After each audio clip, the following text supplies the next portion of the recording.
No, Hugo, volvemos a ti, que decías que había que meter mano al clásico y evidentemente porque fue un partido que, bueno, dejó muchas cosas. ¿Compartes el análisis que yo hacía de que el Madrid, sin hacer tampoco un partido de locura, parecía que estaba cómodo en todo momento y que realmente, pues eso, jugó un poco en la línea que le veníamos viendo esta temporada y el Barça, pues la línea también de los últimos partidos? Es total, pero es la realidad que define a los dos equipos.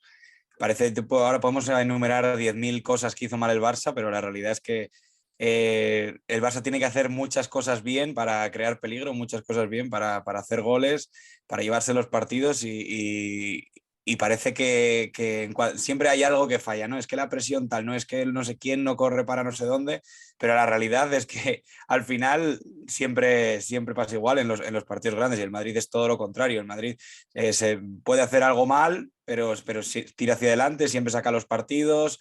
Si comete un error, se repone y sigue. Y la verdad que es algo que define a los dos equipos y que definió el clásico. Al final, el Madrid, sin muchas luces, castigó lo que tuvo que castigar, estuvo cómodo al planteamiento del Barça, supo contrarrestarle las cosas, pero sin tampoco un esfuerzo ni sufrir mucho y sacó el partido prácticamente fácil, fácil, porque aunque luego se puso 2-1, sí que es verdad que no dio tampoco mucha sensación del Madrid de estar muy contra las cuerdas. Apenas 10 minutos dio un poco de sensación que dices, bueno, igual le empatan, pero nada, fue bastante pobre el juego y tampoco me pareció un Madrid espectacular, me pareció un Madrid normal, bien, que hizo sus cosas, hizo las cosas bien, planteó bien el partido y ya está, y lo ganó, ¿no? Es un poco lo que define a los dos equipos. La batalla táctica, desde luego, la ganó Ancelotti, la batalla en lo físico, pues obviamente que también se impuso el Real Madrid, pero Bruno, sobre todo, la batalla mental, la batalla de seguridad en el plan, de realmente creer en lo que haces, ¿no? Para luego ejecutarlo de la mejor manera posible. Yo creo que ahí es la diferencia más grande, ¿no? Entre los dos equipos. Sí, salió un Barça un poco dubitativo de intentar no cometer errores, o por Ahí lo menos que si el Madrid se te adelantaba, que no fuera por un error tuyo. El primer gol del Madrid llega, no sé si catalogarlo error de Busquets, el no hacer falta. No sé si eso es catalogado como error, pero llega de una jugada de Cross, que habrá que hablarlo un poquito del partido de Cross, porque está en un estado de forma increíble y no va a tener mundial, o sea, va a tener repostaje. Y, bueno, a ver cómo acaba la temporada del alemán.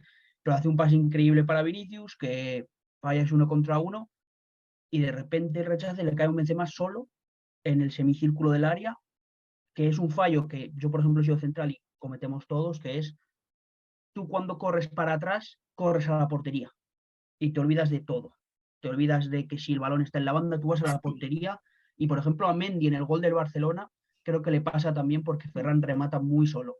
Pues es un error que comete ahí también el Barcelona y el Madrid se adelanta y creo que le puso toda la presión al Barcelona de cuidado porque esta semana puede ser terrible y el Madrid eh, iba ya con el 1-0 cómodo. Valverde creo que hizo un partido también muy bueno imponiéndose en los duelos y sobre todo mi pregunta es si Ansu Fati está tan mal como para no darle la oportunidad en un partido donde Dembélé viene con dudas en cuanto a que, bueno, es el que genera, pero no termina de decidir bien, y Rafinha tampoco es que esté haciéndolo muy bien. Y claro, sale Ansu Fati y lo ves que tira dos, que no hay color, que es así. eso es, y la jugada del gol es una jugada suya.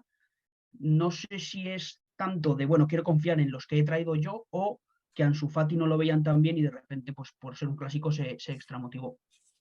Es que además, yo creo que estaba un poco ya en el plan de Xavi, que fuera Pedri muchas veces el que alejaba a Tchouaméni de esa zona más de pivote, ¿no? Viniendo un poquito más a la base, intentando arrastrar la marca para que muchas veces fuera Dembélé quien ocupaba ese carril interior que pudiera recibir en esas zonas. Hubo un par de jugadas en las que el Barça le pudo sacar provecho a esa posición de Dembélé, pero por lo general sabemos que es un jugador que no solo no tiene muchas veces demasiadas luces en espacios reducidos por dentro, sino que es que encima suele decidir bastante mal, ¿no? Y eso te compromete mucho. Y dices, teniendo un jugador como Pedri, que es un auténtico mago en ese tipo de situaciones, o otro como Ansu Fati, ¿no? Que siendo otro perfil sí que es un jugador muy peligroso, jugando cerca de tu delantero centro, pudiéndose asociar con Lewandowski, pisando zonas más de remate. Nico, ¿no te extrañó un poco ese movimiento de Xavi, de que fuera Dembélé quien pisara esas zonas interiores? Aparte, más allá de que Rafinha tampoco estuviera inspirado por el lado contrario, ¿no? Pero dices,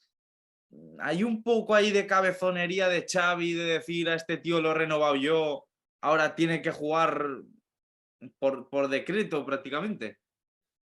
Sí, es desde mi punto de vista un tanto incomprensible porque no estaba siendo ni capaz de generar superioridades ni marcar las diferencias en una posición que a priori, en derecha, en izquierda, da igual la posición porque no las estaba marcando.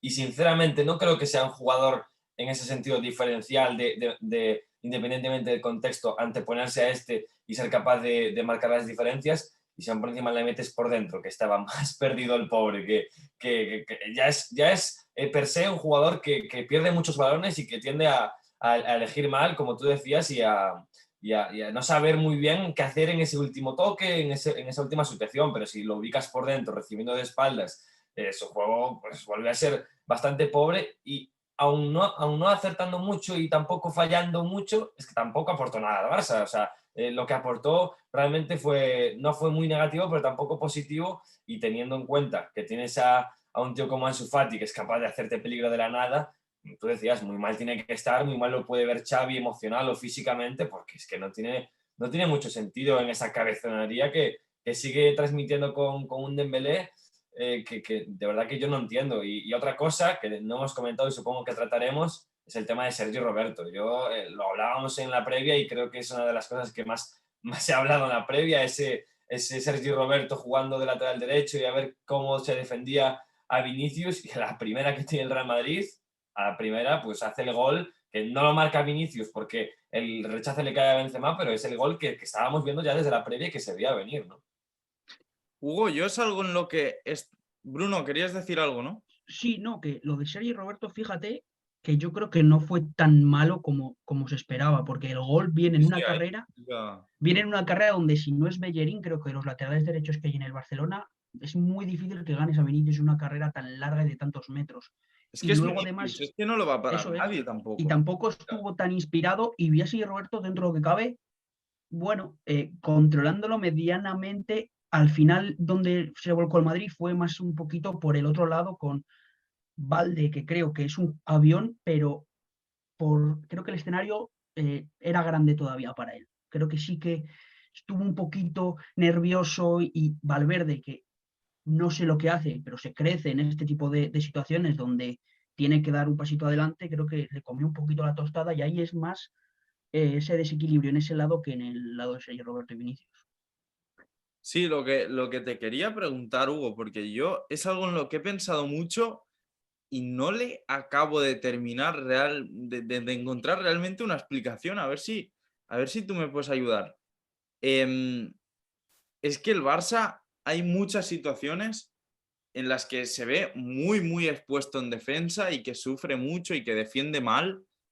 Tampoco puede ser tanto una cuestión de nombres, porque has recuperado a Koundé, que no estuvo a mal nivel, no es que fuera un Koundé muy venido a menos, es más o menos el nivel de explosividad, ¿no? Lo que le veíamos en los partidos anteriores. Entonces, ¿cómo explicas? Porque hay mucho de colectivo ahí. ¿Cómo explicas que el Barça realmente estuviera tan poco sólido en defensa, habiendo recuperado a Koundé y con unas piezas que en lo individual tampoco hicieron un partido tan desastroso?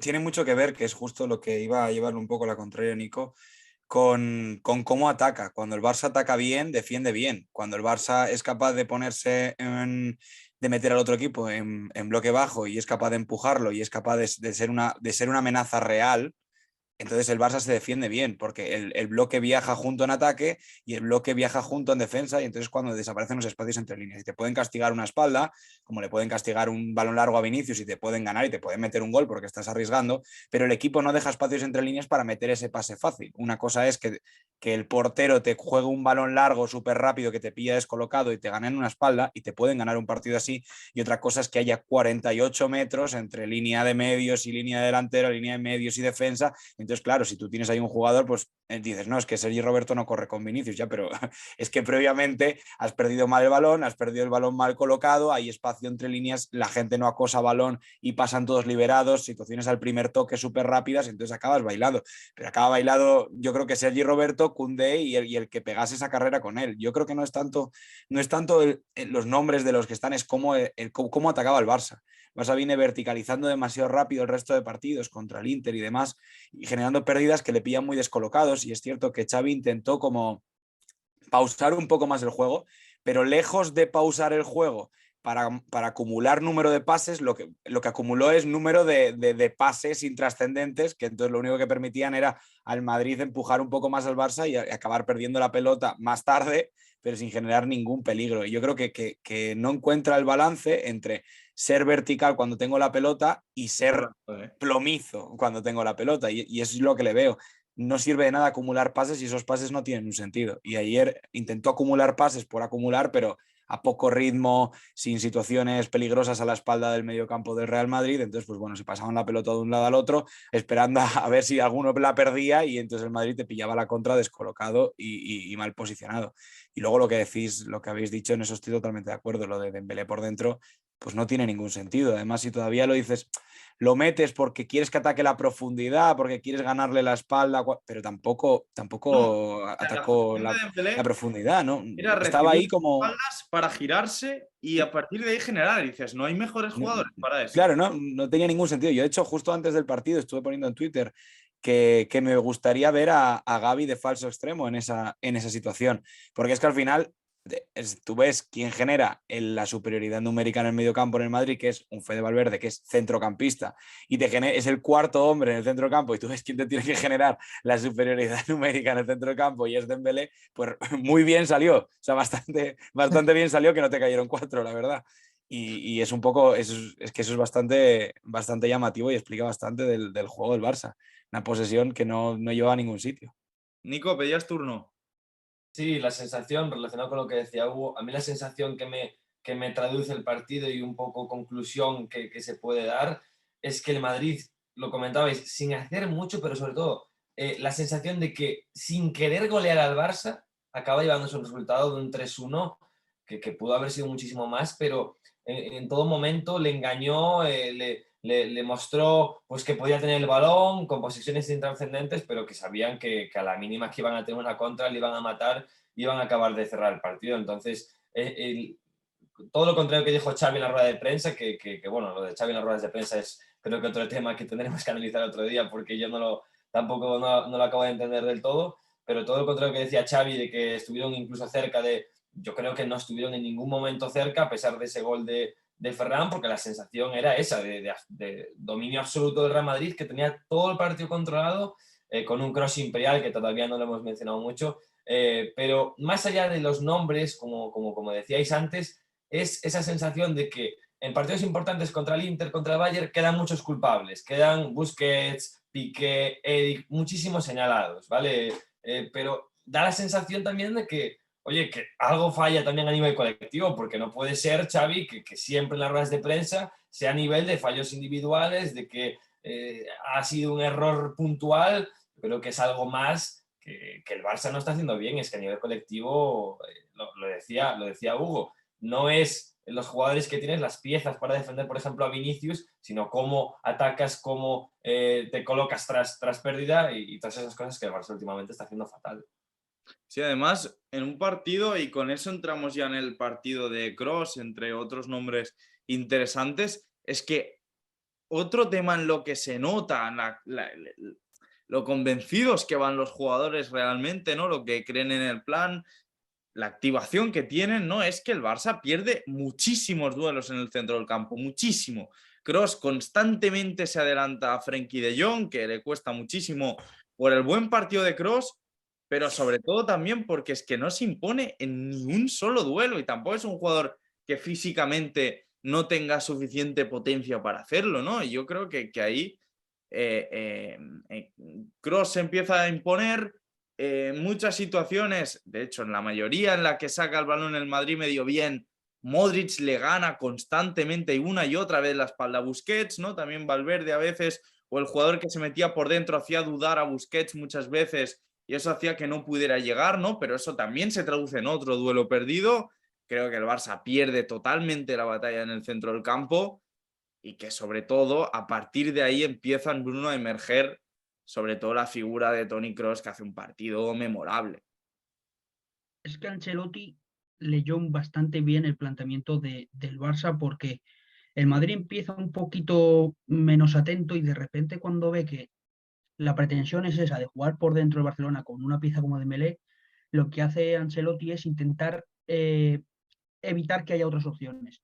Coloca a Tchouaméni persiguiendo prácticamente a Pedri, a Modric lo pone más hacia adelante para caer en esa espalda de Busquets, que sabemos que es la zona que más daño le hace. A mí me recuerda mucho a ese primer año de Rodri Hernández en el City, que su mayor fallo era que siempre, por X o por Y, era tan lento en el giro que le pillaban la espalda y Busquets está en esa etapa.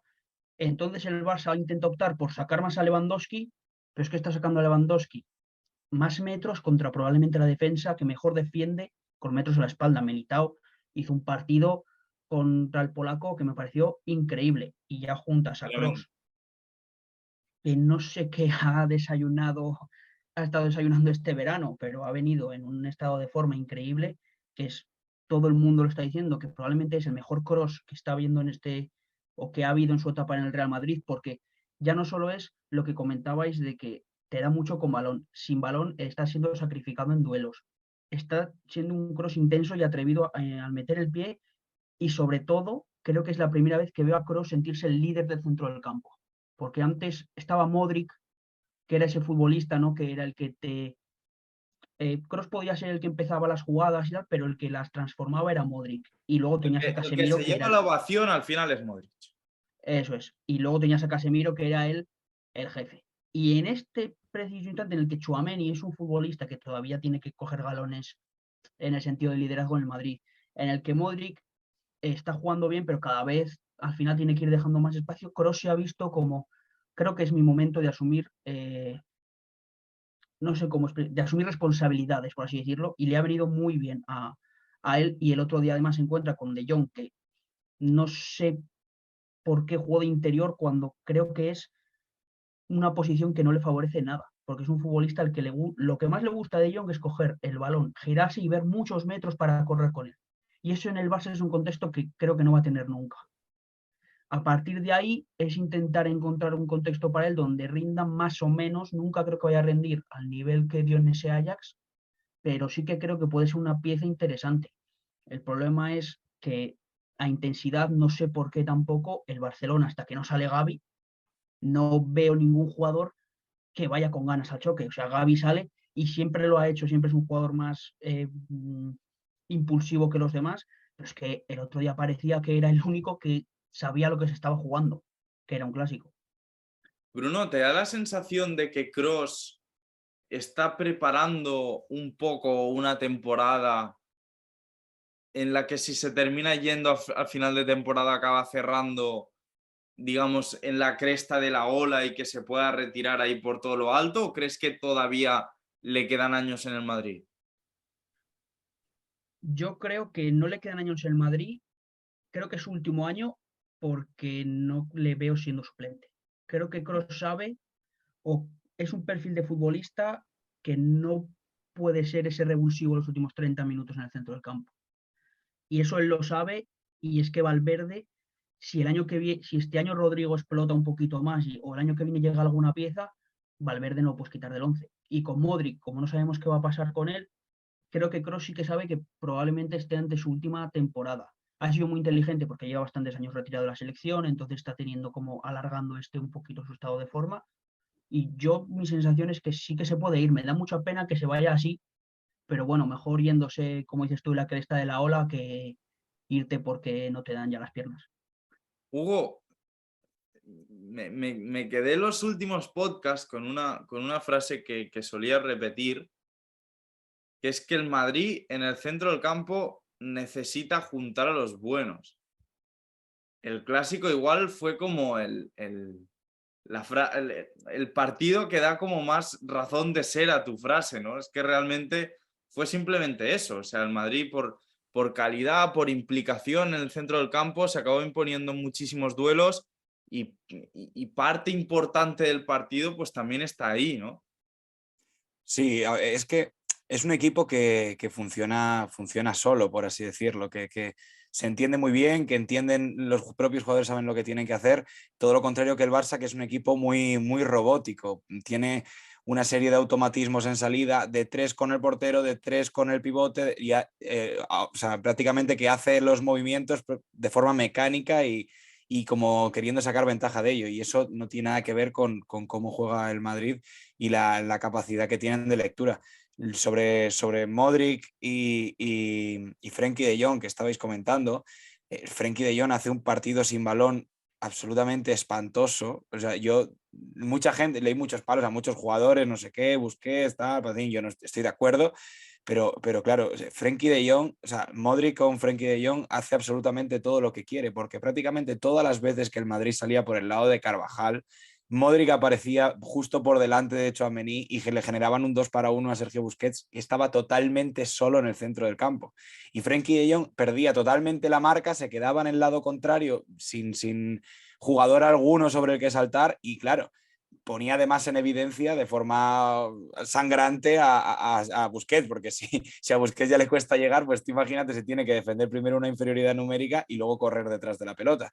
Y a mí me pareció un partido horroroso, pero un partido horroroso porque Modric no sé cuánto hay de trabajo, quiero decir, no sé cuánto era plan de partido esa serie de automatismos, pero mi sensación es que son cosas que los propios jugadores entienden del partido y saben dónde buscar a qué jugadores, dónde van a perder la marca, dónde van a... Y es que son muy buenos y es que al final es lo que te digo, que prácticamente juegan solos. Tú ves que el Barça para meter un balón tiene que jugar con Lewandowski, que toque de primeras sobre el interior y que no sé quién castigue el espacio y ellos pues van un poco más a su aire y acaban saliendo y además te permite una variedad de movimientos y una gama de salidas, de recepciones absolutamente espectaculares que vimos hasta a Mendy recibiendo a la espalda de Busquets. No sé si visteis 2 o 3 seguidas que se cruza el campo y recibe a la espalda de Busquets. Claro, estas cosas solo las puedes hacer si tienes una confianza brutal en los jugadores que están en el campo, porque es así, porque se encuentran, porque se entienden y a mí me parece espectacular. Y yo soy fiel defensor de Kroos y Modric. Mira que todos los años los intentan matar y yo todos los años tengo la opinión impopular de que son los mejores. No sé cuántos años ya les quedan, pero la verdad que para mí como aficionado al Barça es infernal. ¿Y ahora qué, no? ¿Y ahora qué el proyecto de Xavi? ¿Y ahora hacia dónde tiene que ir este equipo después de estas derrotas pues tan duras en lo anímico y en lo futbolístico, ¿no? Porque al final todo esto te hace dudar de ti mismo, te hace dudar del plan, el entrenador pues obviamente su mensaje pierde fuerza y puede ser muy problemático. Nico, ¿ves algún brote verde en los cambios y ves que a partir de ahí el Barça puede empezar a construir algo diferente o crees que la situación pues de alguna forma es irremediable? Irremediable como tal, no, pero lo que sí que creo es que Xavi ahora mismo tiene el Barcelona donde lo recogió. Actualmente, pues hundido en la Champions League, sin capacidad para competir tanto en Champions como en el día D a la hora H, lo vimos contra el Real Madrid, contra el Inter, contra el Bayern. Le quedan 2 finales, no depende de sí mismo en Champions, pero le quedan 2 finales y va a pasar por, sobre todo, táctica aparte, todas esas cosas aparte, porque creo que van a ser muy importantes, pero creo que a la cabeza va a jugar un papel fundamental y que los Busquets, Piqué, Jordi Alba no vuelvan a tener ese rol tan importante, pero sobre todo me quedaría con, hemos hablado mucho de pizarra, hemos hablado mucho de detalles tácticos y de jugadores señalados, pero con lo que me quedaría es más de jugar con el corazón, jugar con esa pasión, porque al final son partidos que aunque no dependas de ti mismo, tienes que ganar. Y si el Barça, porque ahora mismo el Barça está en un nivel en el que, aunque el Inter pierda o pinche esos 2 partidos, yo creo que si no remonta este momento en el que está, que como decía Xavi es un momento muy negativo, aunque solo ha perdido 2 partidos, realmente 2, 3 partidos importantes, si no remonta este momento, ni aun el Inter pinchando esos partidos, creo que ni se clasifica. O sea, estamos ante una realidad que parece muy cruda, pero es que es la realidad. O sea, el Barça ahora mismo es cierto que tiene a Pedri, es cierto que Ansu Fati si vuelve puede ser diferencial, porque sobre todo Dembélé y Rafinha no están marcando esas diferencias que te puede marcar Ansu, pero como análisis, como conclusión, me quedo con que Xavi ha vuelto a dejar al equipo como lo tenía antes, y si estuviéramos hablando de Valverde, de Koeman, de otros entrenadores, pues estaríamos hablando ya de una destitución y de adiós al proyecto deportivo.